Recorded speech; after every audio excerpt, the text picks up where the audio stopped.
Hello, and assuming that's transitioned across okay, how am I framed? Yeah, more or less here. What's up? Hello, welcome. You should be able to hear me, and you should be able to hear Lucy. Hello. Good. Am I audible? I assume I am audible. It looks like I'm possibly a little bit louder than you, but I think we're both pretty much. I will shout. No, I think we're both pretty even. I could maybe bring myself down a notch, but yeah. Hello, welcome to this. I'm Sam. This over here is Lucy, and Hello. this is also, I guess, Chill Literacy Annual Monthly Book Club, where we talk to you. It's somewhere between podcast and just two people just sitting in front of cameras with a microphone for a little bit talking to you live, both looking adequate. Yeah, thank you. Yeah, we didn't realise this until we turned the cameras on. It was like, oh, we're wearing the same shirt. Yeah, and then we decided, no, let's just go with it. Yeah. We are that couple that match. Yeah. I was wearing my Star Horse, my Destiny 2 Star Horse t-shirt. Which Diana, hello, I see you there in chat. We'll need to show you what that's all about. Yeah, we need to introduce you to the Star Horse. You'll appreciate that. But yeah, I was wearing that, and then I was like, hang on, I'm just going to check the VOD for the last one to make sure. Yep, I was wearing the same t-shirt last month, so I thought that I would change to something different so that I don't look like that much of a scrub. But yeah, hello, welcome. Greetings. Rachel, so working on some animations, so it's a great time to have a lovely stream to listen to. Well, good. I hope it's going well. Nice. Diana, both sounding good. Thank you. Glad to hear it. And Salad, hey, what is up? Welcome. Welcome everybody. Yay. Yeah. Cool. I'll say it straight away. I am very tired. I need a lot more sleep. Good night. Oh, my stream just buffered, but I've not dropped any frames, so I think that's just my thing going wonky. So that's good. Sleep good. Yeah, I'm not getting as much as I need some nights, especially last night because I had to get up early for me to go and do stuff. So I'm very tired. I had a nap, but it wasn't enough nap. So yeah, I'm not looking to make this an especially long stream tonight because I'm shattered. But yeah. But how is everyone doing? Indeed. Are we all having a good... Hang on, what's the day? It's Monday. It is Monday. I was going to say, have we all had a good week and it's been one day. Are we having a good week? It's... I'm obviously not. It feels like a week already. So Does it? Yeah. I am... Where have you gone? I'll just get my tea. Yeah. Oh yeah, which one have you got? Literary tea. Tea talk. Yeah, okay, tea time. This is the China Sencha. That is a very boring mug. It's not. It's a very embarrassing mug if I hold it left-handed. Nice. It's got my name and a poem on it, which makes me cringe because my parents bought it for me when I was a child. What does the poem say? Read the poem. I knew you were going to make me read it. I hate this. Sam. You don't have to read it. Meaning clever. You come out ahead, no matter the endeavour. You're blessed with a mind that is really quite clever. You're sly as a fox, always on the alert. At problem-solving, you are truly expert. Throughout your life, you will certainly find all the answers you need there in your clever mind. Where's William McGonagall? I like the clever rhyming with clever. Or at least, not rhyming with clever, but two clevers in a basically. Well, it's not meaning clever. That's kind of by the by. It's endeavour and clever. And then clever again. No.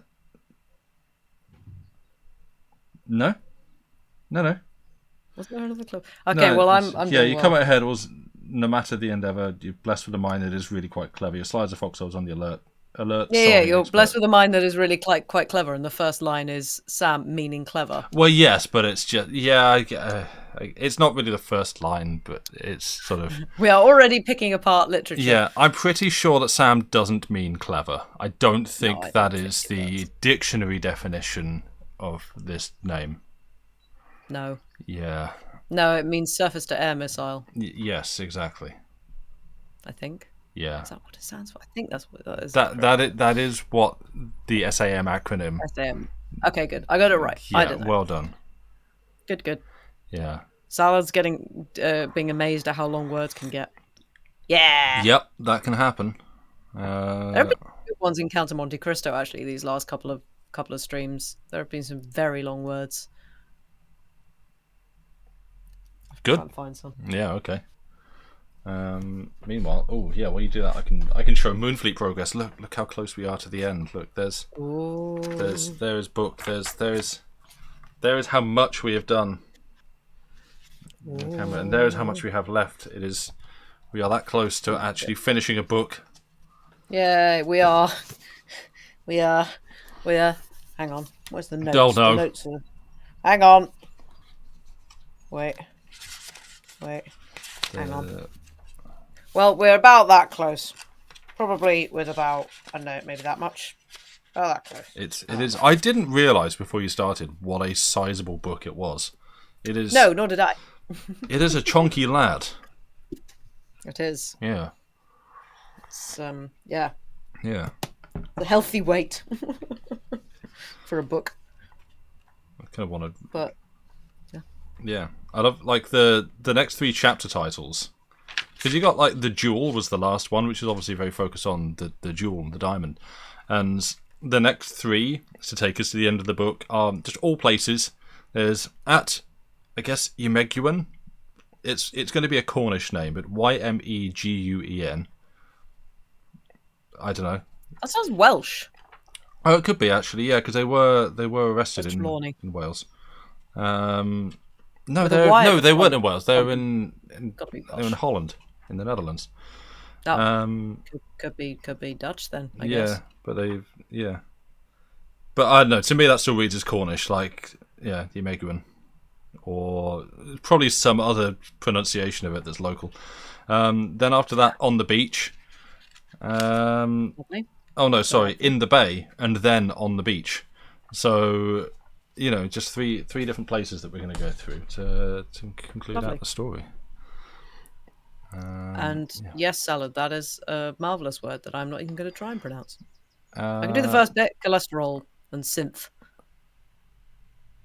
Synthesorimas. Synthesorimas. I don't know where the emphasis would go. I still win on chapter names, though. Oh, yeah, do that one. I love that one. Where is it?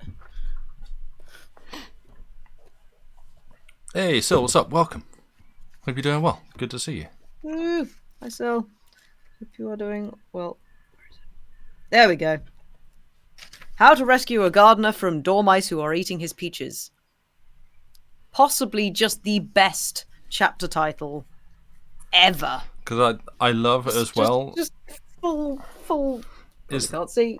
No, can't see. But just ridiculous. Is that the title of the chapter that you read, or is it the title of the next chapter? Because didn't you finish with that line about I'm going to rescue a gardener from, like that? Yes. That line like appeared wholesale. Yeah, you're right.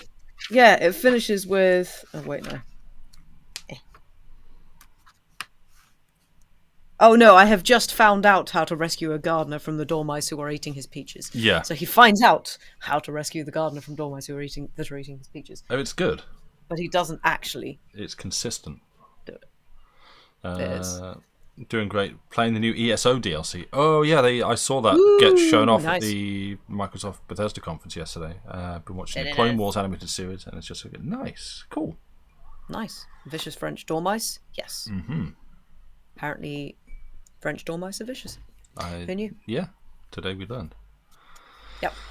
But yeah, I'm looking forward to finishing Moonfleet so I can possibly start reading some stuff from this tiny little awesome book that I've got of classic science fiction, edited by edited by Adam Roberts, who is an author and professor of English literature at I forget which university. But yeah, he does a whole bunch of... Professor of 19th century literature at Royal Holloway, University of London. Royal Holloway. Yeah. Lovely. But yeah, writes all manner of sci-fi and other fiction. Seems like a cool guy. And collected a whole bunch of really neat sci-fi. Actually, this looks like a really good book. I've read one of the stories, which is quite fun. So yeah, I'm looking forward to getting onto this. More sci-fi, more short stories. Woo. Well, because I mean, the thing that sold me, apart from it all being a bunch of like old classic sci-fi, like proper old pre-turn of the century stuff, was a comment that someone made about it that I saw because he retweeted it, describing it as it's not just like sci-fi, it's basically classic sci-fi horror, like existential horror stuff. And I was like, oh yeah, no, this is going to be great. It's not just like, oh, I imagined that we drove a train to the moon, but more Train weird to the than moon. that. Yeah. Moon's haunted. Exactly. Grab your guns. So yeah, I'm can't wait to get into that. It's going to be good times, and all the other stuff as well that I need to go back and finish, like these Cornish horrors, Tales from Land's End, and more R. Murray Gilchrist. Oh yeah. Yeah, plenty of good stuff. So yeah. I mean, you'll have. There's a 4-day full moon going at the moment. Oh. Is it really? I know. I think it's full moon tonight. Oh. I did look out the window yesterday, and the moon was very nearly full and also very bright. Is it low? So because yeah, I've still not seen it in ages.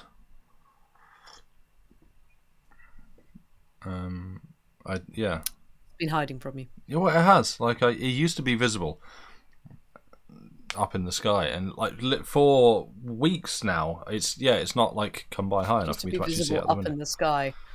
As in high up. Huh?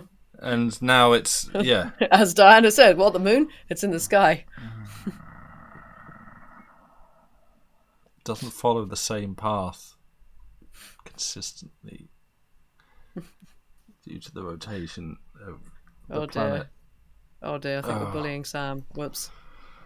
It's not missing. Oh my goodness. Isn't that a thing? That's a Despicable Me plot, isn't it? He tries to steal the moon. I don't know. I mean, it was Doctor Who where the moon was an egg, and like, oh yeah, I'll give Doctor Who plenty of leeway. Like, I know it's not trying to be hard sci-fi or anything like that. They do a lot with Doctor Who that is fine and good, and a good gateway to sci-fi for many people. That's fine, but the one episode where it was like they tried to do like Alien or something, and it's like, oh, there's weird bugs on the moon and the Doctor's on the moon and we're going to try and figure it out, and then it turns out that the moon was a giant egg that was about to hatch, and then spoilers, it hatched, and like the big space dragon that hatched from the moon egg immediately laid another egg so that the moon was still there in space and didn't cause unimaginable catastrophic devastation to Earth by it suddenly being gone and then reappearing. It's like, no, it's fine. We just, whatever. And it flew away. And it's like, no, please do better than this. Do what you like, but don't do this. This is upsetting me. Yeah. Moonworm. Yeah. Worm's haunted. No, moon's haunted. Ah! Moonworm swimming in the ocean, causing a commotion. Yeah. Also, the Lost Moon of Poosh in Doctor Who. I don't know that one. I don't think I do either. Worm's haunted, yes, no. Exactly. But yeah, how you doing out there? You having a decent week so far? I hope so. Anybody read anything cool recently? Yes. What have you read? Tell us now. Have you done your homework? Portfolio nonsense at the moment. Yay! I hope that is going well. Mm-hmm. I still have the next 4 books in the Discworld series to start reading, which I keep on meaning to, and not getting around to it. But if I do read them, I will probably take about a day per book. Certainly with Eric, that's like that thin. It's very thin. The Queen's Thief by Megan Whalen Turner. Ooh. Castle. Pharmaceutical research. Oh, lovely. Oh, Fun. Oh, which ones? yeah. Oh. Carry on talking. Okay. Hi. I guess I'm currently like not reading anything at the moment. I will either like read or not, and I'm currently, I guess, in a bit of a not phase after reading a couple of books, which were, I think we discussed this one last time. There is no Anti-Mimetics Division, by the author that goes by the name, I believe, meant to be Quantum, QNTM. They've written some really great like fiction, horror fiction-y stuff. This is an SCP thing, which I've never like been that. I like SCP as a concept, cool, great, do it. But I've never been bothered to set aside the time to trawl through and see what's good and what's not. But There Is No Anti-Mimetics Division is a really great story. I enjoyed it a lot. I got through it very quickly. It's good. Would recommend. So yeah. Anyway, back to you. Yes. Oh, I was just showing them off silently. I've got Oh. guards, Eric. Well, Faust crossed out Eric.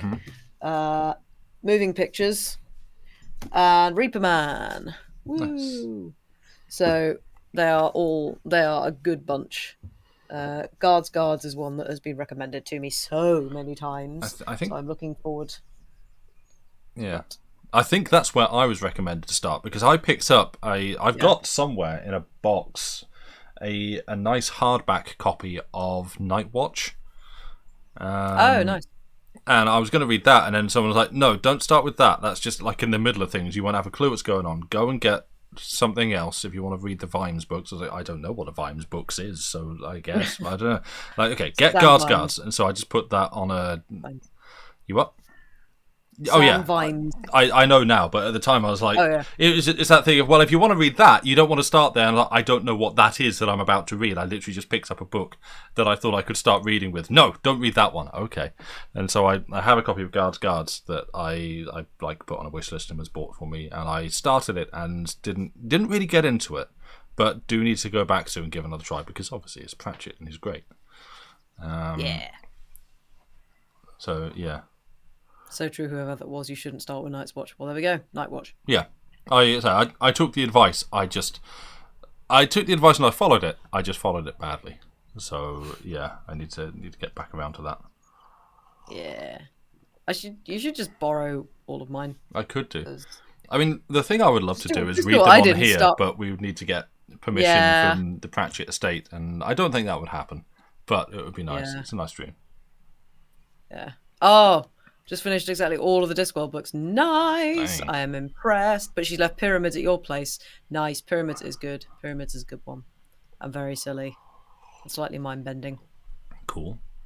But yeah, that's good. Nice. Yeah. I am... So what's number... What number is this?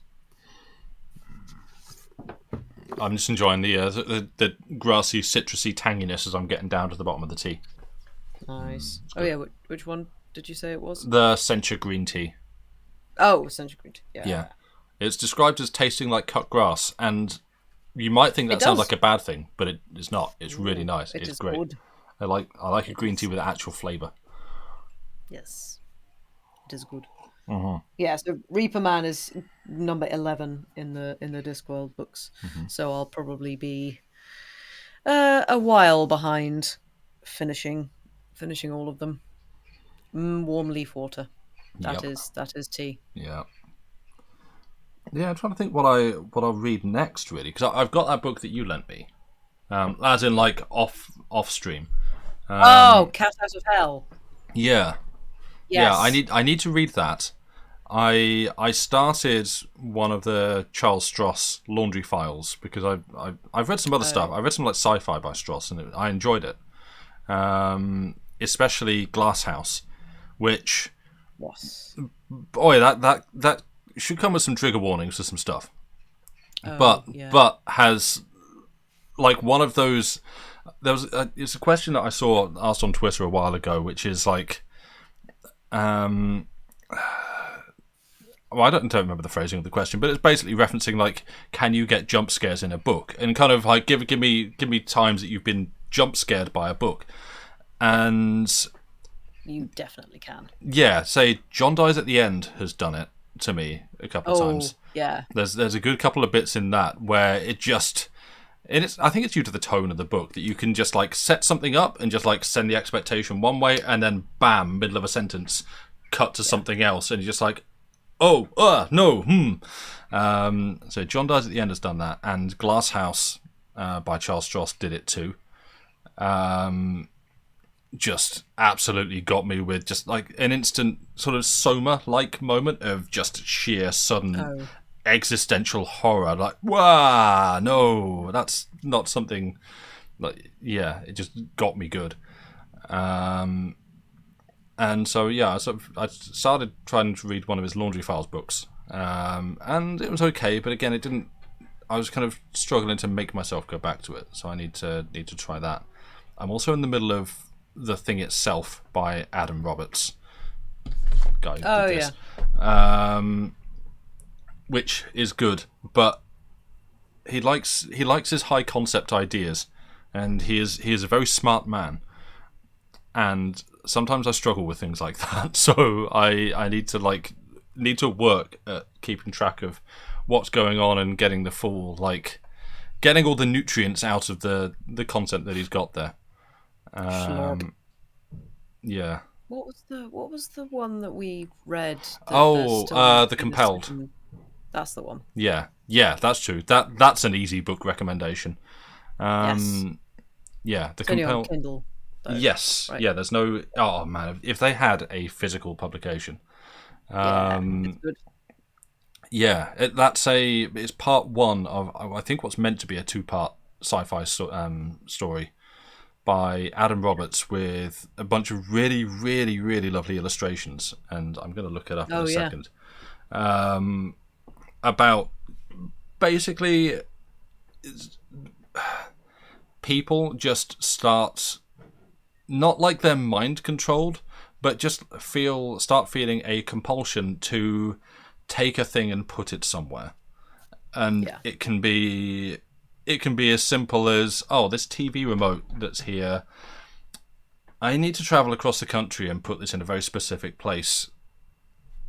Like in Birmingham, it just needs to go there and put it there, and all sorts of people all around the country and all around the world start just feeling compelled to do this, and they're like, say they've not lost their minds, they're not zombies, they're perfectly coherent and cogent and themselves, but they just have this overwhelming compulsion to take a thing around them and go and put it somewhere, a very specific thing that has to go in a very specific place.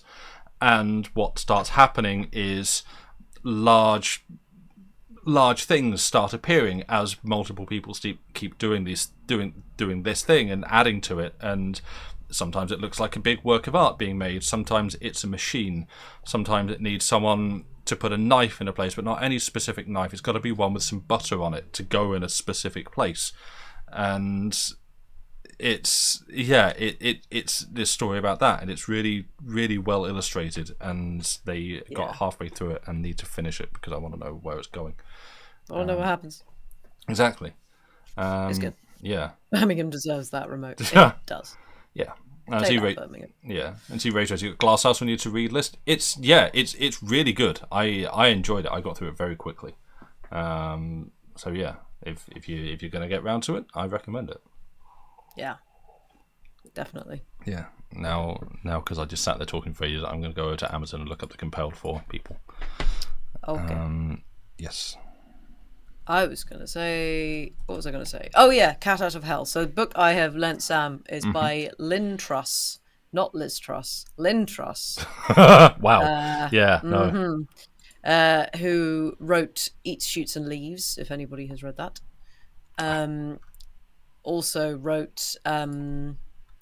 she's written quite a lot of like radio stuff, like comedy radio. She wrote a comedy BBC Radio 4 series called Inspector Steen, which is about sort of policing in Brighton in the 50s, maybe, I think 50s. And basically the whole premise is the inspector of so basically head of the Brighton police force, is convinced that there is no crime in Brighton. He is convinced that they wiped out all the criminals and there's no such thing as crime or criminals in Brighton. And that it's a pretty great premise to be going on, and it's very, very funny. But she wrote Cat Out of Hell, and it's brilliant. It's really, really good. It's pretty much it's basically like The Secret Life of Cats, in that I think it says in the blurb something along the lines of, what if your cat was trying to kill you, or words to that effect. So it's pretty great. It's kind of horror. It's a little bit horror, just very dark humor, but it's very funny. Would very much recommend. And just quite frankly, any of her writing is just she's got a very, very dry sense of humor, and it's absolutely fantastic. Awesome. So, yeah. I keep saying it like, oh yeah, I should read that, and then don't. Because I just like generally before falling asleep, which is my main would-be reading time, I'm just like blasting some kind of YouTube video at my face instead, because that's good content to fall asleep to. But yeah, I will no doubt feel the mood to read again, and we'll try to pick that up. I did see while looking up the compelled, it's like 70p at the moment.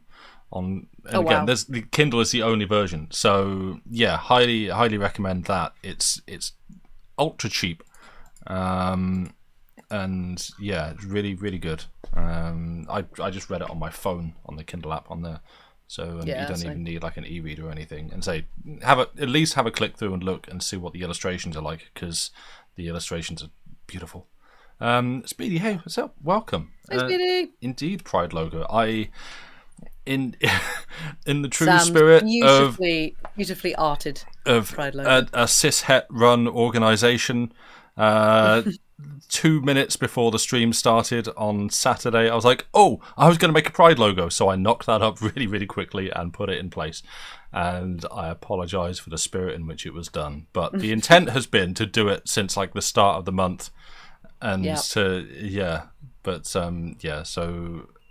I was thinking actually what would be really nice to do, either probably, I don't know really, there's time left in the schedule this month. I mean, well, I don't know, finishing depending on when. I mean, we could do it any time, but it'd be nice to actually find some good like queer fiction that we can read and actually buy. Yeah. I mean, again, with the if I tried to fit in some Gilchrist before the end of the month, the comment in the bit about the author at the start, where it's like he lived with his male partner, best friend. Yes. I mean, this companion. And that this isn't the editor saying.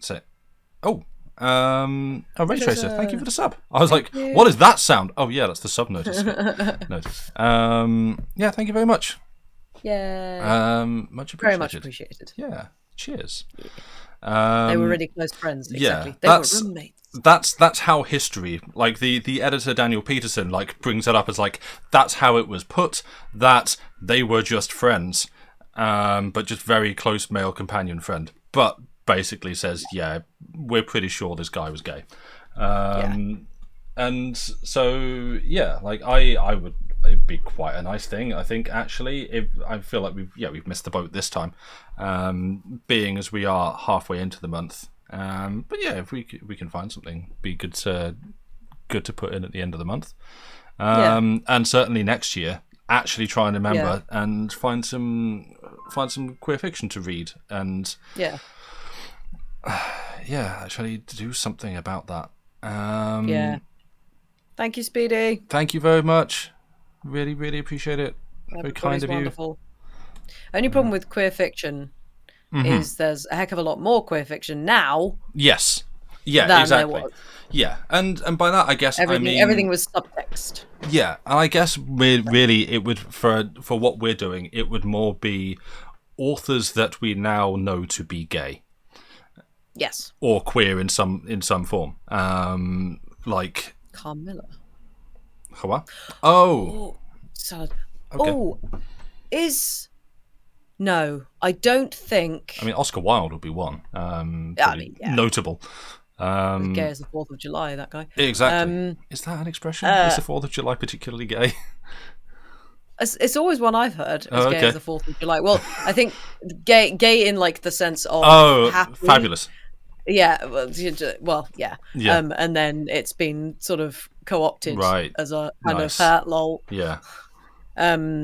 Sort of up yours America's Yeah. kind of old-fashioned tradition type. Okay. Anyway, as gay as the 4th of July, now your new favourite phrase. Well, there you go. Good. I mean, you can probably use any kind of celebratory thing. Yeah. As gay as Easter.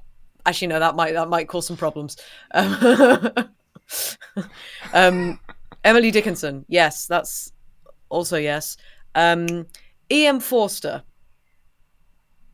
I don't know if E.M. Forster is out of copyright. I don't think he is, because I've been really wanting to read Passage to India. Okay. But Maurice is Forster, isn't it?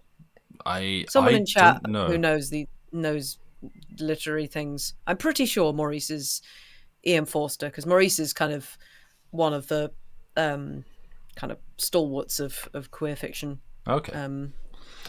I believe. Yeah, because that's the thing. I feel like, content-wise, for the period in which these things were written, there's not going to be a lot of actual, like, outed, clearly stated, explicitly gay or otherwise queer characters, because mostly you probably couldn't do that without bringing a whole lot of trouble and attention to yourself.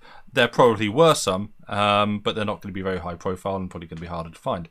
But there were certainly a lot of gay authors and otherwise queer authors who will have put that into their work, and it would still be good to like find that stuff and actually celebrate it. Absolutely. Yeah. Anne Lister. See, I don't think she's out of copyright, and also that would be difficult because I would imagine her like diary and stuff like that is now owned by whichever film studio decided to make a thing about her. I can't remember. But also, hello Mola. Hope you're right. Passage to India hit public domain in 2020. Did it now? Huh. Oh, it was BBC, was it? Okay. Oh, right. Well, if Passage to India did, then I guess... Oh, no, because... Well, I mean, who is the author? I can just look that up. Forster. E.M. Forster. Okay. I don't think... We're going to type... I don't think E.M. Forster as an author is out of copyright, though. So... died 1970. Yeah. Oh. Yeah, so that might... Actually, hang on. What are we on? Yeah, 50. Well, sorry. Well, I Google E.M. Forster. The three suggested ads, so you know where this is going, are The Spire, which I don't know, Why Men Hate Women by Adam Dukes. I don't want to even look into that and give the Google algorithm the idea that this is something interests me. And thirdly, Among Us, Diary of an Imposter. What? So, yeah. E.M. E.M. Forster, yeah. Room with a View, Passage to India. Yep. Yeah, Room with a View, Passage to India. Yep.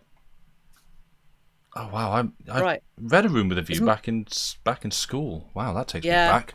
Good grief. Have you seen the film? The film's good.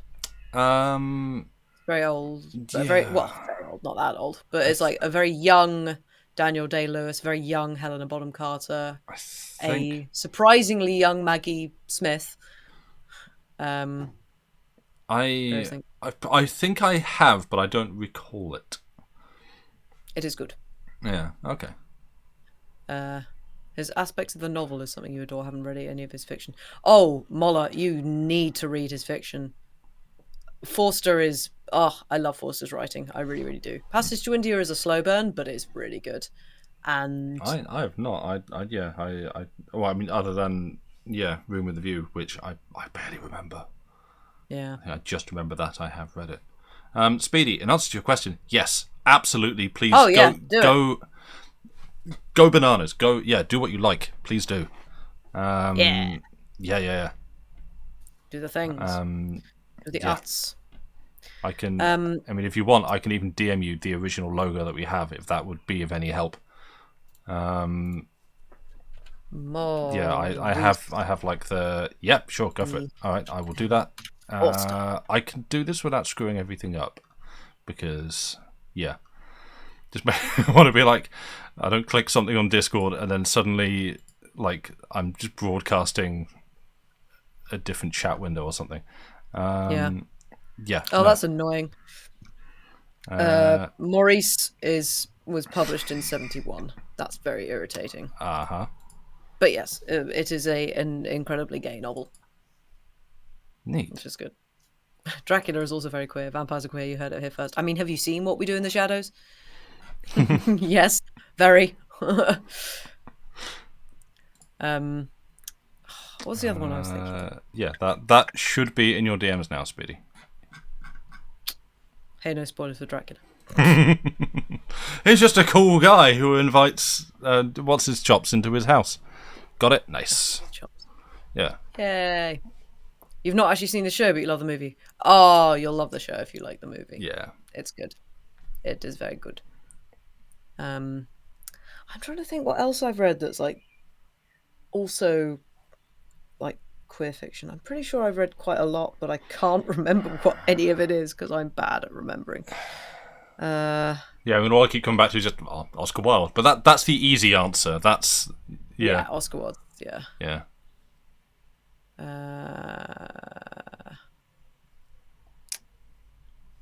Did get some good gay cowboy music this year, so Dracula doesn't. What? Gay cowboy music? I'm trying to think what that refers to because I'm probably going to know it, but I can't think. I mean, all I can think is Old Town Road, but that was like 5 years ago now, my dude. Crumbles to dust. Yeah. Just a bit. Orville Peck album, Bronco. Oh, no, I don't know that. Oh. Yeah. Not that big into... not that big into country. Not that I, like, reject it, but I just, don't listen to much. No, that's covering Jolene. Oh, nice. Wow, nice. There was a... Should be some very homoerotic cowboy literature. I mean, Brokeback Mountain kind of started that, didn't it? I can tell. I would be amazed if there's not. Yeah. Yeah. Popularized, but yeah. Yeah. Oh, I was having a chat with Speedy the other day about fan fiction. Oh, yeah. And the bad rap that it has, and the fact that there's actually some really good stuff out there. Yeah, absolutely. Like it's, I can't pretend I've not. Like I don't know. I'm pushing 40. I grew up through the internet where everyone was cynical and hated everything, and fan fiction was another target of like kicking around and making fun of and stuff like that. So I've contributed to that too. But no, I absolutely, fan fiction it's just another form of writing. There's going to be good and there's bad stuff, and yeah, sure that there's. I guess if you want to get snooty, then you can be like, well, professionally published works have at least like layers of quality control. You know, something doesn't get published unless it's good. That's not entirely true, Dan Brown. That's absolutely not true. So yeah, like there's published fiction that is absolute garbage, and there is self-published and fan fiction stuff that's top tier, amazing quality. So no, like that's problem is the ones that get all of the. Well, not all of the attention, but a lot of the attention are ones like whatever the woman's name was who did the fan fiction of Twilight that turned into 50 Shades of Grey that is really, really bad. Yeah. I was like, you get stuff like that. And and that's it's Steam Greenlight, you know, again, it's like you have basically an open field, an open door for anyone to publish whatever they like. Video game or SoundCloud music or Bandcamp and stuff like that, and same with fan fiction. You can just write something and publish it, and maybe it's good, maybe it's bad, who knows. And so fan fiction by itself isn't inherently bad, it's just there. And so of course there's going to be good stuff and there's going to be bad stuff because people are in charge of their own like level of quality that they put up, and everyone's gonna have different tastes. You know, you can. I mean, yeah. There's numerous books that I've been told are very good that I've just not been interested in, and then there's stuff that a critic will tell me, oh, that's not very highbrow, that I've loved. So, again, like some of my favourite books are John dies at the end, and this book is full of spiders. Seriously, dude, don't read it. And what the hell did I just read? And the forthcoming, if you're reading this book, you're in the wrong universe or something like that, by Jason Pargin, because he's now using his real name. Yeah. So they're not particularly highbrow fiction. They are intentionally silly, over the top, bombastic, borderline nonsense, but to me they make very good points with their content. And so I mean, you don't. I hate the idea that you always have to read like highbrow stuff or literary things. It's like, sure, you can, and there's a lot of incredible stuff out there, and there's a lot of really, really great stuff out there, but you shouldn't. It's the same with music. Like, don't judge other people for listening to something that they enjoy. Like, just enjoy things. Just, that's fine. You can enjoy whatever the heck you want. Just don't shame others for enjoying something that you regard as somehow lesser. Yeah. It's like, well, especially like critics and stuff who go, oh, well, this isn't highbrow. It's like, how many books have you written in your life? Like, it's like, you can't. Don't get angry at someone for writing something that you couldn't yourself write. You couldn't write yourself. There we go. If it's not as good in your eyes as something else. It's just. I mean, we have with it's the whole Pratchett thing as well. Of someone saying, I always bring this up, I know, but someone saying to Pratchett in an interview, like, why something along the lines of, why haven't, like, you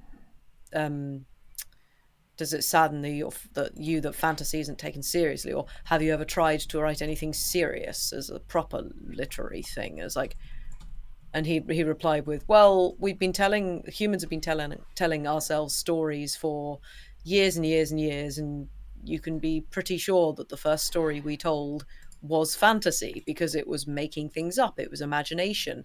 You want that escapism and that sense of wonder. You don't want to tell someone that, oh, so and so's just had an argument with so and so and they stormed off.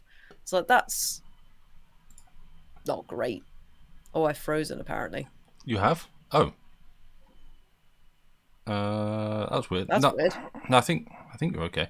I was just downloading the. Oh, it's on your end. Okay. I was going to say, my internet looks fine. So yeah, I was downloading the Pride logo that Speedy has done and sent me, and I'm changing it right now because it's really good. Yay! So boom, there we go. Speedy does the actual good art. Yeah. Yeah. So just that really, really bugs me. Yeah. Oh yeah, that's really great. Yeah, thank you. Nice. The actual proper pride flag, rather than exactly our approximation. Yeah, because while I was doing it, I was like, oh, I'm just doing the rainbow stripes. There's so much more on here. I was like, again, this gets the point across, and I can do this quickly without having to go and look up a reference and like do all the other colours and stuff like that. So like, we'll do that. But yes, thank you, Speedy, much appreciated. Yes. Pride. Oh yeah, packed away because you're moving. Good luck with that. Oh yeah, you're moving. I hope that goes well. Yeah. Good luck. I was lurking on your stream yesterday, I think. What is time? Could be as next week. Oh yeah. Well, good luck. Thing.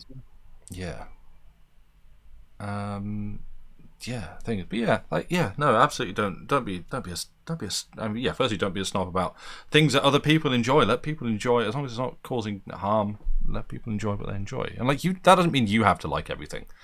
No, you're not derailing stream at all. That's literally fine. The topic that we were discussing. It's you're fine. Yeah. You're good. But yeah, like that. Yeah, there's times when I've not liked something, and I know that someone else that I know does like it, and so I don't want to be like overly negative and critical of it, and like effectively tear it down. I know that's been kind of the internet's humor commodity for a while, of just like, oh, this person's really funny. Oh yeah, what do? They don't like things. Okay, that it. Yeah, well, no. You see, they don't like them, and they shout about it. Oh, okay. And like, I guess it's getting back into video games. Sorry, that's my main territory. Like Yahtzee and zero punctuation and stuff. Going back to that, and before that, it was Charlie Brooker. Yeah, he doesn't like things, so he just makes angry rants about them. And for those people that actually began those things, more often than not, it came from a place of love, because like they do like the thing. And so that enables them to like articulately pick holes in them, and they do that by kind of making jokes and making fun of it. And it's always seemed a little bit like, are you sure? To me. But then as people will do, the simplified takeaway from that everyone else gets is, I don't like thing, I angry about thing, I yell. Or even more than that, even if you do like something, I yell about thing and say bad, people laugh, and that's going to be my content. And so it just kind of it distills down into angry gamer. And what do you do? I say it's bad. And that's how we treat everything now. It's like, this person reviews films. What do? They say film is bad. This person reviews books. Book sucks. And like, we can do better than that. And I've gone way off the tangent, multiple tangents now, way off the topic. But yeah, like, I don't know, you can dislike something and explain why, and like consider it. Actually, like, think about, okay, it's okay not to like everything. It's okay to not like things, and just actually think about why. Like, why don't you like this thing? Why don't you enjoy this book? Why don't you enjoy this fan fiction? What are the standards that you have set that it's not meeting? Like, is it just that it didn't do what you wanted it to do? Okay, but then what is it doing? What was that the goal it was trying to achieve? And get better about actually identifying what the media you're consuming was trying to do in the first place, and then does it do that? Does it deliver that? And if so, all right, well then you got to give it credit for that, and not just say like, well, I thought this Super Smash Brothers fan fiction was going to be the next great American novel, and it's not, so therefore it's bad. Yeah, but it's not trying to be that, is it? It's just someone who's got this story that, what if Sonic and Mario went on a sick adventure and beat up Batman? And if it's, if the author delivers that, then credit to him. You got to go, Speedy. No worries. Thank you for being here. Thank you very much for the logo. Much appreciated. And good luck. And the sub. Thank you. Yeah, good luck with the continued packing and stuff. Yes. But yeah, there is no rail. No, the rail is gone. We have just way off. Just nosedived into a canyon, basically. Yeah, exactly. But it's fine. It's a flying train. We're just off-roading. Yeah. Just. Yeah. Multi-track drifting. Yes. But yeah, that's all that. Yeah, it's like let people enjoy stuff. And again, I can't claim to have always been good about this. I've been one of those. You can probably tell from the tone of voice that I get into when I get onto like subjects and stuff. I've been one of those people who found humor in being mean and snarky and ranting about things, and have made people laugh by doing that. And as I've gotten older, it's like, that's not actually nice. And there are still things that do deserve it. There are things that do deserve to be actually like bashed, like criticized and torn down, but not nearly the quantity of things that the internet thinks and acts that way about. So yeah, like, I don't know. It's much nicer to find joy in things and to build stuff up and say things are good and share the good things, rather than like, hey, check out this bad thing. No, please. There's enough of that. Oh yeah, that's me and that. Sorry. Carry on. It was because it interests me, especially with literature, because it seems that a lot of things that kind of win the Booker Prize or are shortlisted somehow for whichever long list, shortlist for the Booker Prize seem to be things that they you can't really criticize them. If you criticize them, you don't understand them. That's that's kind of the, I guess, flip side of Yeah, highbrow lowbrow stuff.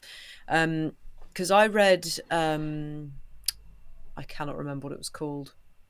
I love that one. Yeah, I know, good title.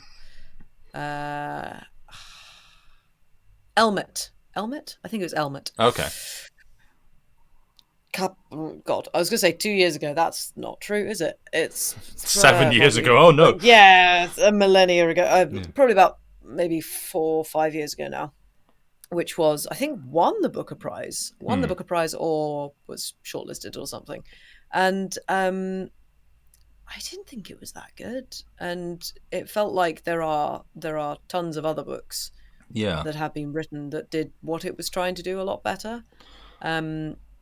I didn't dislike it, but I was trying to, I can't remember who I was talking to about it, and they were just like, yeah, but it's won the Booker Prize. I was like, yeah, but that doesn't mean I necessarily, and it wasn't necessarily that I didn't like it, it was just I thought that it could have been better.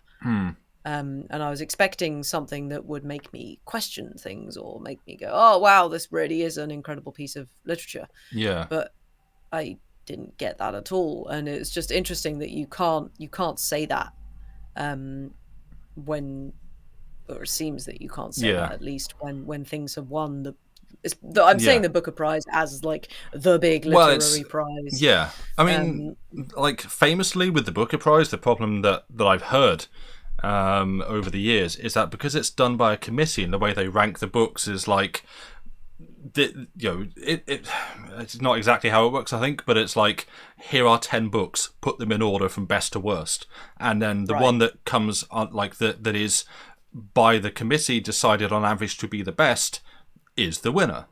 So what you end up with is the most average best, not right. Yeah. And so it's like, it's kind of the book that falls most safely in the middle, because you'll get ones that are like, some of them are like, oh, it's amazing, this is so good, and then others go like, no, didn't like it, bottom of the pile.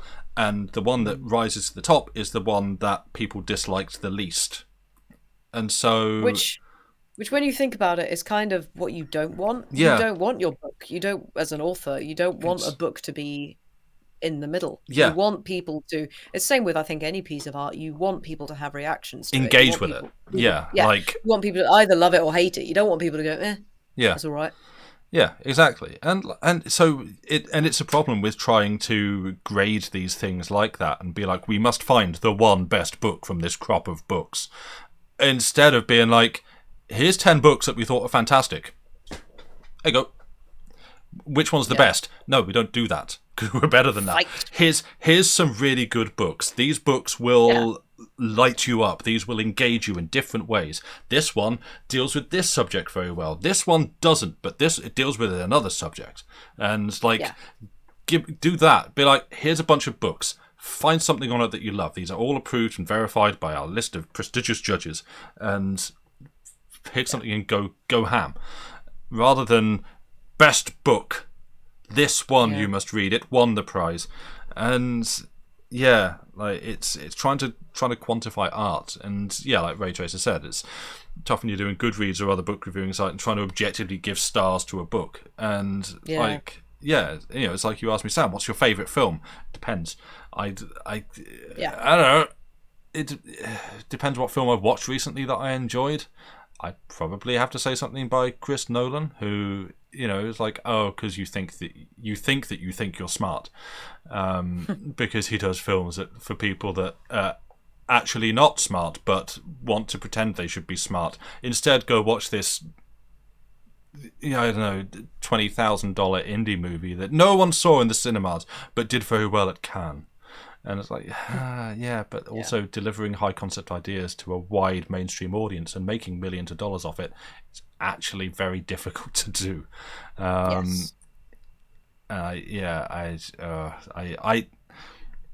if it's not obvious enough, I hate snobbery. I really hate snobbery, and people who use it to bash the intellect of others. Don't do that. It's not cool. It's not nice. Don't. Runs away in classical musician. Yeah. Although we as an industry have a bad rep, actually. Yeah. The snobbery doesn't tend to come from the actual musicians. It tends to come from people consuming the music / media. That's the thing. I think that's a lot of the well, it is the case with a lot of art, whether that be literature, whether that be film, music, whatever. The people who actually create the art are probably like the opposite of snobs. They're just like, they just want people to enjoy whatever it is they're creating. They don't care whether it, I mean, obviously they care to an extent, whether it be looked upon as something objectively good or like highbrow or whatever, but they're not going to stop people from, or try to stop people from consuming other art because they understand how, like, what goes into making that. So they're not going to be the people who go, no, you shouldn't do this, you should look at this, because they don't want to take that away from anyone. Yeah. I would say. Yeah. So I just in the middle of that realised that if I put my mouse cursor in the wrong place, I'm putting like a mouse cursor over your. Oh wait, if I click over onto Discord, I can like mouse cursor over your face because it apparently decides here and now to capture the mouse cursor. So apologies for that. Anyway, yeah. It's okay. Yeah. I mean, yeah, Sill's comment, people who hate snobbery were snobs themselves at one point. I am one of those recovering snobs. Same. Like I say, I've been that. I can't pretend I didn't exist on the internet through those years when it was okay and encouraged to do that, and that was how, and that doesn't justify it. It's not like, oh, everyone was doing it, so it's fine. It's not fine. It's not a nice way to be, and probably alienated a lot of nice people who were just trying to enjoy things. And so yeah, I'm not proud of it, and don't endorse or condone or justify it. But I've been one of those people, and I'm glad to say that I can now recognise that and try not to be, and try to catch it myself when I do that. But yeah, so very much an art snob, but you want other people to enjoy art so much. Wish more people are actually able to actually interact with art, and the thing that I find is, I'm trying to think how to form the point that comes to me, that it's like that stuff, like fan fiction and the, not using my words, but the straw man words of an imagined snob, lowbrow stuff. It's a gateway. It's like more often than not, and it's like you see it with look at it like The Longest Johns and stuff like that. You get the occasional comment in the comments of like, oh, this is not a real shanty sung by real shanty people. It's like, no, sure, whatever, but it's, people will come to it and be like, oh, I didn't know I liked this. I thought sea shanties were just like 20 old men in a pub singing Drunken Sailor and stuff like that, but actually here's something different that I didn't expect. I like this, and it gets them into the genre. And it's same with all media. Any medium that someone can consume, there has to be an entry point. Books, music, film, TV, and stuff like that, and find what you enjoy and get into it. And video games and stuff as well. Like you'll find things, and just because someone's telling you it's not good doesn't mean it's invalid. And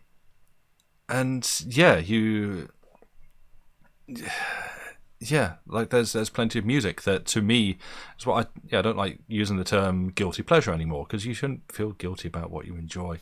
But it's more like a sort of a junk food kind of thing, where it's like, I know this hasn't been made with the same care and craft. It's not like a £8 McDonald's meal. It's been ages since I've been to McDonald's. It's probably 15 quid. Yeah. But like, you know, a burger and fries and a drink from Milkshake from McDonald's doesn't cost the same, and it's not made with the same care and craft and attention as a fancy restaurant, and that's fine. It's still food, and it's okay to have that. Maybe not every day, but you know, once in a while. And I'm not going to shame or judge you. Eat what you like, and be okay. But yeah, like it's a gateway. It'll, you know, maybe like, oh, I like this. I like burgers. I'm going to go look up a fancier burger, or I'm going to go try a nicer steak because I like the taste of beef, and I want to taste it more, and or you know, just whatever. And it's it's a gateway. Like there's I mean, like back what I was saying about Doctor Who, like even the bad episode of what I'm going to call an objectively bad episode of Doctor Who. There you go, being a hypocrite. But there's going to be someone that watched that and for the first time engaged with the idea of space travel and exploration and the wonder and mystery that exists out there in the vast infinite cosmos. Shut up, Neil deGrasse Tyson. These things are fun and exciting to imagine and play with. Actually, no, space doesn't work like that. Shut up. And there is going to be someone who has watched that. Someone in the audience watched that and went, ooh, I'm interested by this, and maybe carried on watching Doctor Who for more of those ideas. And when they didn't find what they wanted, went elsewhere and looked up other TV shows and books and maybe video games, who knows, and found other things and will hold that episode fondly and dear. And so, yeah, like it's, even if you don't like it, even if you don't think that it's itself a particularly good a good example of the genre that you love or the medium that you hold so dear, it's still going to work for someone, and it's still going to get them in the door. And grief, share that love and enjoyment with them, please, because it makes the world a better place. Yeah. Yeah. Yeah. Bye. Yeah, like what Salad's saying there, taking art history has made me very pretentious, but in the way that I'm desperate to yell at people to make them care more about stuff they're seeing, because so many things are so much more special than they seem. Yes. I get that way with music as well, because I mean classical music certainly has sadly been used for adverts or like background music for things all the time. So people hear Vivaldi's Spring from the Four Seasons or something and they go, oh, it's advert music, I don't need to engage with this at all, this is just background music, just floats on by. Me, I'm in this picture. Yeah. And also, good night, Ray Tracer. Like, or goodbye, Ray Tracer. Oh yeah, I hope that goes well. Getting a 3-year-old up. I hope the 3-year-old is all right and not unhappy at being got up from a nap. Yeah. So like that's always something that is kind of a hurdle with, and probably actually a hurdle with art history as well, with things like famous paintings that people will have seen countless times. Have you heard of Leonardo Da Vinci? Yeah, exactly. And yeah, like actually like trying to explain why this piece of music or why this bit of art is as famous as it is, whether that be because of like the politics surrounding it when it was first composed or drawn, painted, or whatever, or whether that is literally just because it is an astonishing work of art because it was groundbreaking, or because it was doing new things with new mediums and stuff like that. And like actually sort of doing the kind of almost working, you have to do a lot more work for someone who has heard a piece of music in this context or seen a piece of art so many times. You have to do a lot more work to explain why it is special, because otherwise they're just going to go, yeah, I know, I've seen it loads, it's fine, to actually get them on board and actually get them enthused than you would with a piece of music or a painting that they hadn't seen before. Which I find is kind of interesting, because it, like, seeing these things and listening to these things in sort of everyday life on TV all the time, that is what we want. That is what we want as like artists, we want this stuff to be more readily available. We want people to have access to it more and in an easier way. But unfortunately, a lot of the time, the way that is presented is in such a kind of banal way, or chucked in the background of something. People don't actually get to experience it for what it actually is. They just have to just accept that it is there and it's not the main focus, or it's just like, oh cool, that's a thing, that's a painting, cool, moving on. Which I always find a shame. And it's again, that's something that like when like first talking to you, Sam, about like classical music and stuff, and you would go, oh yeah, I know this, I've heard it in an advert. I mean, me who advert or a cartoon. Yeah, well, that's the thing, because I come at it from a completely different perspective. I go, oh cool, that's this in this advert. So I don't remember the advert or cartoon or whatever. I remember the fact that there's this piece in it. But everyone else, yeah, that's an advert for a Renault. Yeah, exactly. And it's just like, there was music in the background, I could not remember it, and then you hear it again, it's like, oh, that's the Renault advert music. And it's just very interesting how those two different ways of coming towards a piece of music are wildly different, and means that the appreciation for the music is very much secondary to the vast majority of people, which it's kind of sad. But yeah, because I mean, like, well, I like the two things that I want to say are, and you could probably call them right now before I finish the sentence. I'm not going to, but go on. You'll get one of them. I'm curious if you get the other, so go for it. I don't know. Oh, okay. I'm trying to think. You have so many things you could say. Right. Okay. Well. Okay. Firstly, and you'll go, oh yes, because with you saying about specifically Vivaldi in the Four Seasons. Oh, Max Richter. Exactly. Like, and that was a big thing for me, because I'm a fan of the composer, kind of minimalist composer Max Richter, who he's like done various bits on film scores, and has done some really lovely music. And for I don't even know how I started listening to it, but he has in his history done a recomposition of Vivaldi's Four Seasons, which, like Lucy said, like to me, the layman, Vivaldi's Four Seasons is advert music. It's, we're selling a car, we're selling you insurance, we're advertising a restaurant and stuff. We want this, so we're just going to put a bit of Four Seasons in the back of it, or it's from a cartoon.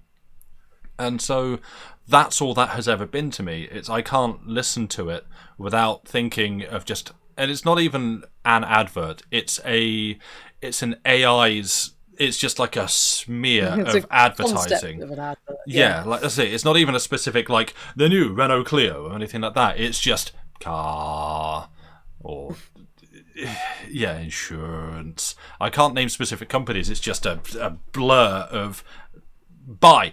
And so that's what that is to me. And then here was this composer that I liked who had taken these works and sort of taken, for all the different pieces, like the essence out of them, or some phrases. And I think in his words he was like, we shouldn't really call it this, because a number of these there is basically nothing to do with the original piece, and he's selling himself short with that, because it's absolutely there in all of them.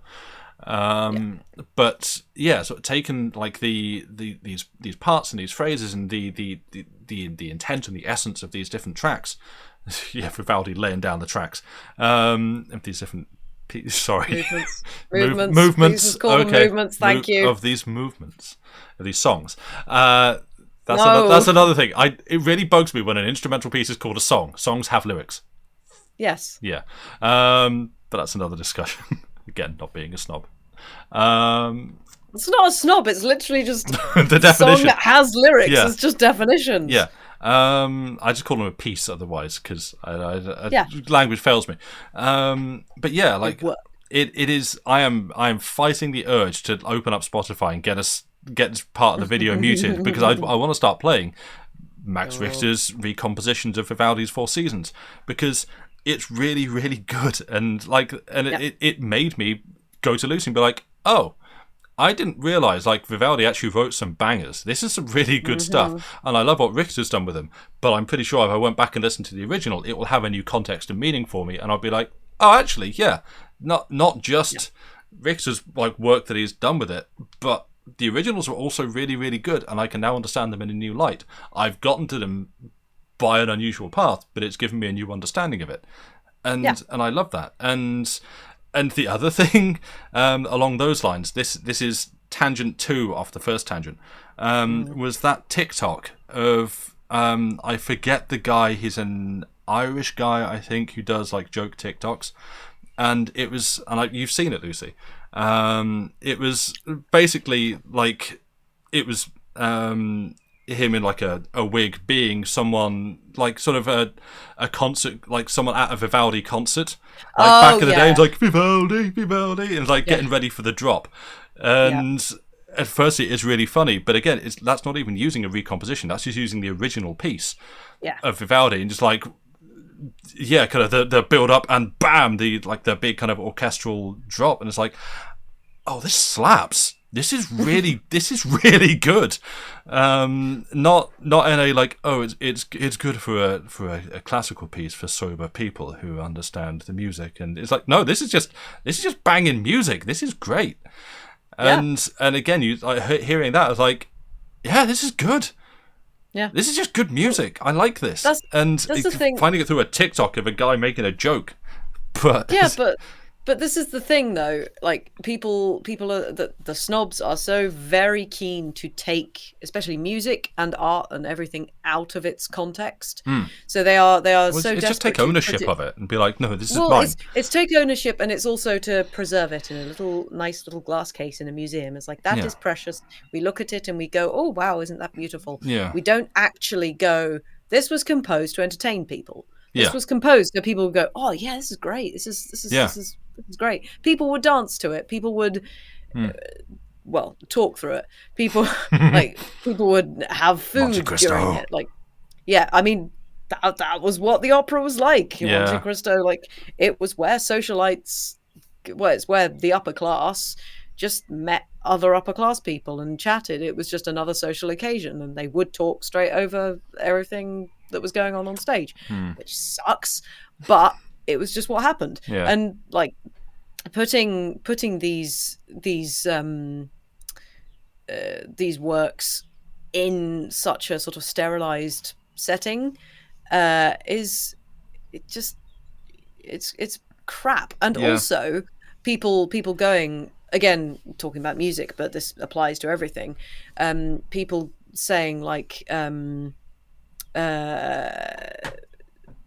oh, musicians like who have an understanding of it, they can appreciate it. It's like, you get a group of classical musicians together who are like seeing a concert of like, I don't know, Tchaik 5 or something at the proms, and we're all sitting there going, yes, good tune, yes, we like it, it's good, we like it, it's a good tune, we can sing it, and we sort of sit there swaying. It's like, we're not going to sit there going, oh yes, I very much like what he did there with the imperfect cadence. And I mean, occasionally, sure, if it is specifically like intricate and clever and stuff, but most of the time everybody's just there to listen to a good piece of music, and a tune, or some really, really lovely crunchy chords, or just a full orchestra, which is a flipping thing that everybody, I think, should experience, because it's an incredible sound. It's just like keep things in context, in that they are made for human consumption in an entertainment way. Like, they're not meant to be taken 100% like academically seriously all the time.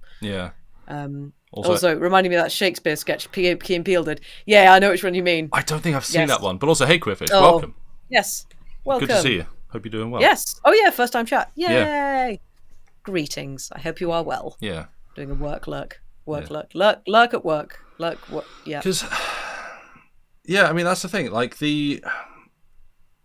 that knowledge, that wider understanding that often gets used snobbishly to put others down. That's how you understand what you enjoy and why. That's how you go and seek out more things. Yeah.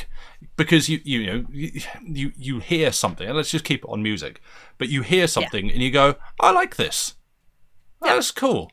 And you maybe go and look up the rest of the work by the band, and maybe it was a one-off. Maybe like that was the song that got big because they did something completely different to everything else that they did. And so you kind of go, oh, well, I like this song, but I don't like so much the rest of their stuff. Okay, now how do I find more? And so then you need to understand, like, well, why do I like this? What do I like about it? And maybe it's just the genre. Maybe they just like, maybe they tried a hip hop beat or something. It's like, oh, okay, well, I like this kind of swung beat, so I'm gonna go look for more hip hop stuff. And you kind of go that way.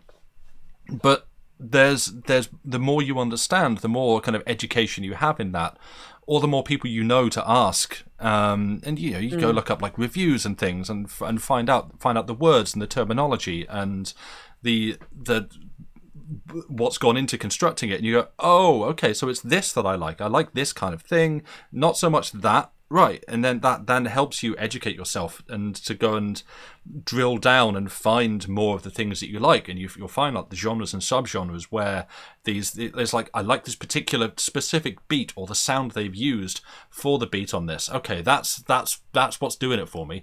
What is that? How do I do that? How do I find that? And that's how those tools should be used, not to make others feel bad. Like, oh, you like that? No, that's bad. You shouldn't like it in that context. But to go, oh, that's rad. I like that. To deconstruct it, take it apart, find the elements that you like, and then seek out more. That's how that should be. Absolutely. Yeah. Imagine that you're just sitting there nodding along to everything they're saying. Yeah. Cool. I'm imagining it. Also, yes, salad. Ballet audiences are the same. Always a very polite audience until the prima does 60 fouettes, and then you know exactly who themselves dances by how loud they cheer. Yes, unless it's Giselle, in which case nobody's quite sure if they should be cheering, because the main male lead, sure, he's doing like however many ridiculous, what have they called? Thingy battes, foot crossing ones. It's just like, yeah, he's doing an incredibly ridiculously hard like sequence of them, but his character is meant to be dancing himself to death. So it's like, do we cheer? No. Do we wish to encourage this? Yes. It's like, this feels, yeah, that's always an amusing one. But yeah, exactly. Like ballet's another one. Everybody's just like, oh, it's very, very, very polite, very nice. It's like, can be, but also like if you've got an audience who absolutely loves one of the dancers, as soon as they walk on stage, as soon as they run daintily on stage, everybody's just going to go wah like that, and it's like, yeah, it's the same as like a rock band coming on stage. It's like, yeah. Our National Ballet did a show with a hip hop group a few times, and mixed audiences were incredible. Ooh, amazing. Yeah, I can imagine. Hell yeah. Yeah, that's another thing. Like, I was going to turn my light on one second. You keep talking. Dance audiences. I'm saying like dance in the world of dance. Like, they just, because it's such, and again, same with musicians and also authors, honestly, because everybody appreciates what the other people in their world, no matter of the genre, they appreciate what they do so much that they're just going to be supportive, and they're just going to be like, oh, that's so cool. Like, we just appreciate what everyone else does, because I mean, especially if you can't do it yourself, you're like, oh yeah, you can do that. Like, I do something different, but that's also great. And there's just, it's that kind of interdisciplinary, there we go, support is what you want. And it's great. And still, you love ballet and opera, and you feel like it's such an upper class snob because of it sometimes. Okay, you don't need to, because just imagine every single plot of certainly opera, most of ballets as well, it's just a soap opera. Like, they're unnecessarily dramatic. So many things could be sorted out by people just talking to each other, and yeah, it's just a soap. So in terms of whether it's snobbish or highbrow and stuff, it's just basically people either dancing or singing to soap opera scenarios. So yeah, it's like, I'm going to solve this problem by jumping off a tower. Maybe don't do that. But yeah, or I'm going to solve this problem by dancing myself to death. Also, don't do that. So it's not exactly, they're not exactly Booker Prize plots Yeah. that are yeah. Yeah. So yeah, I was breaking gonna. audience. Yeah, Also, go. sorry. It's interesting. The breaking audience is very much about hyping everything up, whereas the general ballet audience waits until the end of the piece to clap. Yes, well, they do unless they're not 100% sure of like what's going on musically, and then they just clap in the middle anyway, and then you get a couple of people who are the snobs going shh, shh, shh, and then you get a couple of other people just giggling. But What problems does dancing oneself to death solve? I mean, snap answer: being alive. allegedly, if yeah, love triangle one, rite of spring allegedly makes for a good harvest. Apparently, not sure if either of those things are true, but you know. But yeah, yeah, I wish more people got to enjoy ballet. I mean, Royal Opera House here in England is very good, and you can get like £10 student tickets, and you can get £4 tickets to go see a ballet and stuff. And they're very good with like outreach and everything. But yeah, more obviously, you need to be able to buy flipping point shoes for all your ballerinas. So you need Oh, just lost. Is that my internet or is that? I think. money. Oh, okay. As it yours, I think. Yeah. Well, yeah. I've not dropped any frames, but yeah, like Discord's just suddenly had a big hiccup there for a moment. Nope. Yeah. Okay. Rite of Spring, my beloved. What do you mean? It's amazing. Terrifying, but amazing. Don't fight with chat. I'm not fighting with chat. Specifically, fighting with salad. That doesn't sound very efficient. No. It's all like floppy. Yeah. I would just give it a couple of days. Yep. I was just if you were saying something, go. Oh well, I was just briefly going to say, like back to the other tangent where I was like Vivaldi and Max Richter recomposed. The other thing I was going to say was on art, as someone who, like, yeah, I obviously I have seen the art pictures. I've seen many of the classic well-known paintings and portraits and things like that. And again, they're in that same kind of realm of like advert music, like the classical music being used for adverts and all that kind of, and cartoons and that sort of thing. That, you know, again, Da Vinci, have you seen the Mona Lisa? And have you seen the works of Vincent van Gogh? Because, yep, exactly. Vincent van Gogh. Yeah. And other such things. Like, yes, I've seen them, and to the point and prevalence where they've just kind of lost all meaning. And actually, now you know where I'm going with this. Occupy white walls. Yes. The those of you that watch LRR will have seen it on there, possibly on Talking Sim a couple of times. I think they've done it now, where it's a game. Like not being like derisive and like being like, oh, it's not, but it's not a game, but it's a experience. You build an art gallery, and there's a little bit of kind of gamification in there, in that you put down some walls, you put some paintings on the walls, hence occupy white walls, give them something to do.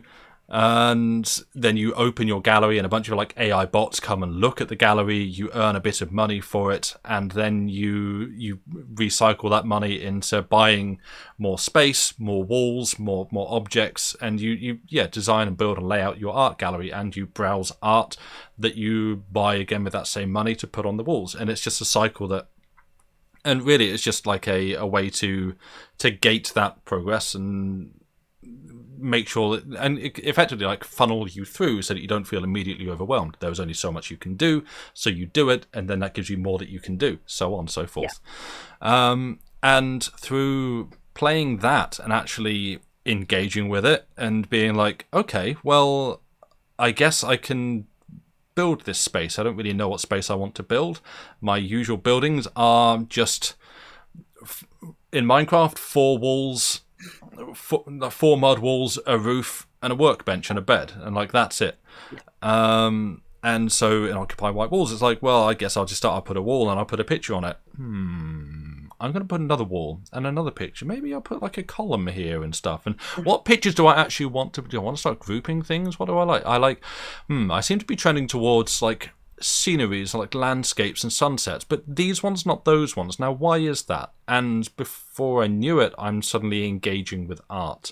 Not in a trained, studied level by someone who teaches professional classical art, but on my terms of like browsing through pictures and just thinking, I like this. Why do I like this? Do I have a lot of things like this? Is this something new? Does this go with this set over here? Do I want like stormy seas here? Why do I like these ones that have people in, but these ones that don't? If a person was in this one, I wouldn't want it on my wall, but I want this one here. Why? What do I like about this one and not about that? And actually being inquisitive, and I've not, and also learning artists as well. Yeah, exactly. Like, oh, it's this one again. Yes, I like this one. Yeah, exactly. Like I in my gallery, I have like a whole section on the top that damn it, is it Sergeant? Sergeant. Yeah, Sergeant. Because I was getting confused with Constable, even though they're completely different. I know, but for some reason, I know that they're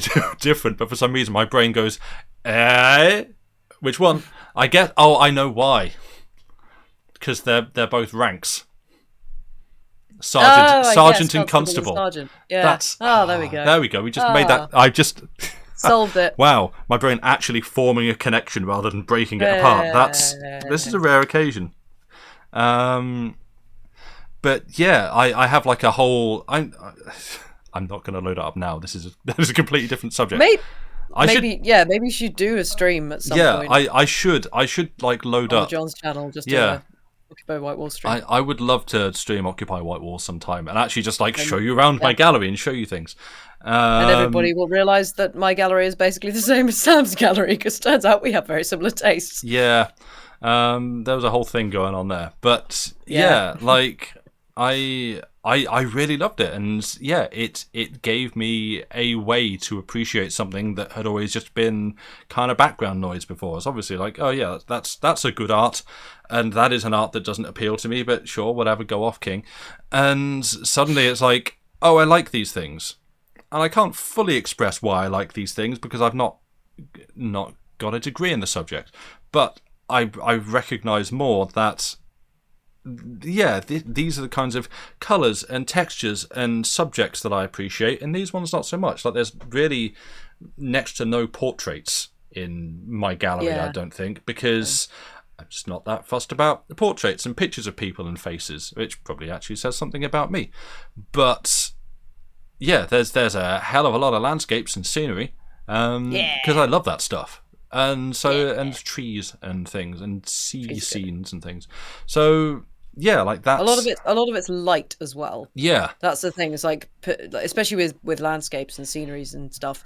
It's like why I particularly like Turner and also Sargent as well, because Sargent does a lot with a little. In terms of the actual, if you actually look at the details, like you step away from a Sargent painting, and the light is just impeccable and perfect, and you know exactly what it is that he's depicting, and then you walk a lot closer, well, not that much closer, and you see that it's just like, you see the brush strokes. It's much less kind of precise than some other painters, but to get a similar kind of effect of the way that the light is depicted. And like that is like getting down to specifics. That's the kind of thing that I love, not like extreme, like hyper realistic detail, but someone who is you can see that they've just kind of got the paint, just gone whoop, across the canvas, but the way my brain processes it is, oh, that's a lot of detail, and like that is a flash of light that if you were to like sit down and pick out how the light kind of caught every bit on the water that's there, it's like, you know, you would be there for ages going like, no, okay, all the little details, but kind of Bob Ross, like, you've just gone, no, we just do this, whoop, across, and it's done. And you can see like it's a very, very few brush strokes, but I love looking at that, and it's like, oh, you've just created so much like movement and life and energy in this piece with these few simple strokes and swipes and things of the brush and the paint. And it's like, Yeah. That's what I love. That's the good stuff. It's also the understanding of how to trick the human brain into seeing more than it is actually seeing. Yeah. As well as like it's how we like see faces and things that aren't there. It's just like our brains automatically want to see more than we actually see. But yeah, Turner and Sartre, marvelous. But yeah, I was just gonna say what Queerfish is saying, because Salad's saying that Van Gogh is not actually seen. Van Gogh. Why did I say Van Gogh? I'm not American. Van Gogh. Sorry, America. Very basic. We also love you. Yeah. Nah. But it's wrong. It's not. By the arts of, yeah, that's the thing. It's like, this is the thing I really, really hate. It's like our stuff, like the highbrow stuff, but don't like that one. He's too popular. But why is he popular? Because he's good, but he's too popular. Don't like him. It's like, what? I don't. Yeah, it's just like, there's a reason these Van Gogh, yes, there's a reason these painters, these authors, these musicians, composers, whatever, there's a reason they're famous. There's a reason they're well known. Like, actually looking into that reason, you'll find out mainly it's because they were trying to break new ground most of the time, or they were breaking new ground, doing something new, just really good at what they were doing, or something was kind of political, or there was a bit of a, I don't know, something going on with either them or like the premiere of a piece, or this, that, and the other. Riot Spring being a fantastic example. Big old riot at the premiere of the piece. Wasn't the music, was the dancing. I always get annoyed at musicians who go, oh, well, the music was the thing that made people riot. It's like, have you seen the choreography? It's the dancing and the costumes. Or as Maleficent said, they knew someone who was rich. That is also, yes. Yes, also that. Yeah. They were like the bit on the side of some rich patron, or just they had a rich patron. But yeah, it's just like, yeah, like exactly what Queerfish said, like disliking something by default if it's popular in order to feel superior is poisonous and reductive. It's just... Let me tell you about the films of Chris Nolan. Well, yeah, exactly. It's so stupid. Yeah. Well, there's another one's like Mozart. Yeah. Classic example. Beethoven, Bach. Oh, why do you like these? They're just the boring ones. It's like, no. I like loads of composers that no one's ever heard of. But there's a reason they're good. They, like Mozart, classic example being like, people go, oh, Marriage of Figaro, or they go, oh, Rondo alla Turco, or any of those. And it's just like, yeah, no, if you actually like listen to it and you understand what he's doing, he's clever. He's very clever, and that's why people like Mozart. And also because you listen to Mozart and you smile because it's nice to listen to, and people want joy in their lives. It's like, maybe that's why some of these people were popular, because they put a smile on people's faces and they entertained people. Yeah, that's like, yeah, it's like Dickens, good example. A lot of his characters are caricatures, but they work and people like them as characters, and they remember them as characters because they either made them smile or they made them angry or whatever. Like, basically they made people feel things. That's good. Yeah. Don't diss that. Don't say that popular things aren't okay to consume. Just yeah. The message of this stream is let people like things, for goodness sake, please. Yeah. Yeah. Which I feel is quite good for Pride Month, really. Yeah. Let people like what they like. Let people love who they love. Just leave people alone. Yeah. Yeah. But yeah. I mean that seems like quite a good. Yeah, I was going to say I just felt the energy. It's like, okay, and we're done. I think, yeah. I mean, if nothing else, I'm starting to feel really hungry, so I should probably go and have food this evening. Food. Yes, do the thing. But yeah, I guess that brings us to an end. You got anyone to raid? I don't know. I'm not logged in on the main account, so I'm possibly maybe not tonight then. Stephen is on playing games and demos. Oh, he's probably doing there's like the Steam thing. Oh, right, yeah. Still, you might want to put a comma in that sentence. Yes, go eat Sam. Yeah. No, don't. No. Yeah, I rather than raid, I'm just going to recommend a bunch of channels. Stephen Joy's lovely, lovely guy who watches. I don't know whether he watches these, but he tunes in and watches. Probably playing a bunch of like Steam demos and things. There's Liz Star, who is someone I watch as well occasionally. She is playing Return of the Obra Dinn. I think does a lot of speed runs, which is how I found her on like GDQ. Playing bad games but speed running them, and it was a lot of fun. And yeah, Return of the Obra Dinn, because that's a hell of a game that I love. And Loading Ready Run are doing art, which will be their Can't Draw Horses Club, which is very on topic. So I recommend one of those. Yes. I'll put Go to all the things. Cannibalism is frowned upon in some cultures. Yes, that's a reference to something, and I know what it is, but I can't think. right. I've put 3 names in chat. Pick one. Go click on that. Spending as little time as possible playing bad games, exactly, but also putting in the work of playing the bad games for a long time to be able to play them very quickly. Yes. But yeah, those are our 3 suggestions. Yeah, thank you very much for being here. Oh, LR's doing needlepoint. Oh, sick. Okay. Oh, nice. Okay. So yeah, it or don't. You make your own lives. You have free will. But yeah, thank you very much for being here. For the wonderful. What were the subs? It was Ray Tracer and Speed Wheels. Yeah, thank you to the both of you, and for everyone else who has been here, chatting, lurking. You are welcome and appreciated. We are grateful for you. On Wednesday, yes, you will have me back and Lucy reading. You will have my voice and Sam. I still need to set my OBS up for that, but it should be quite simple and straightforward. Yeah, I'll be hosting. Lucy will be reading Monte Cristo, as long as I don't screw it up. Yeah, that'll be then on Wednesday. But for now, we're gonna go. Yeah. So thank you. Go have a good rest of the day and week until Wednesday. Also have a good Wednesday though. Have a good Wednesday and a good following week after that. And yeah, find something you enjoy and do it, and share that enthusiasm with others. That's the message for today and this week. Yeah. And yeah, take care of yourselves, and we will see you next time. Goodbye. Indeed. Bye.